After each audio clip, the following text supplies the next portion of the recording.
ನಿರ್ವಹಣಾ ಮಂಡಳಿಯವರು ಕೊಟ್ಟಿರ್ತಕ್ಕಂಥ ಆದೇಶವನ್ನು ನೋಡಿದ್ರೆ ನಮ್ಮ ನೀರಾವರಿ ಸಚಿವರು ಸರಿಯಾಗಿದ್ರಲ್ಲಿ ನಮ್ಮ ರಾಜ್ಯದ ಸಮಸ್ಯೆಗಳನ್ನು ಬಿಡಿಸಿ ಹೇಳಿಲ್ಲ ಅಂತ ನಮಗೆ ಅನುಮಾನ ಬರ್ತಾ ಇದೆ.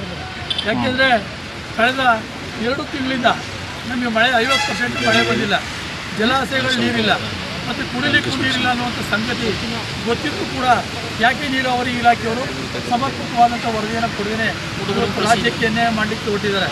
ಏನು ನೀರಾವರಿ ರಾಮಲಿಂಗ ರೆಡ್ಡಿ ಅವರು ರಾಜಕಾರಣ ಮಾಡ್ತಾ ಇದ್ದಾರಾ ಅಥವಾ ಕಾವೇರಿ ಅಚ್ಚುಕಟ್ಟು ಭಾಗದ ರೈತರನ್ನ ಹಿತವನ್ನು ಗಂಭೀರವಾಗಿ ಪರಿಗಣಿಸ್ತಾ ಇದ್ದಾರೆ ಅಂತಕ್ಕಂಥದ್ದೇ ಅನುಮಾನ ಆಗ್ತಾ ಇದೆ.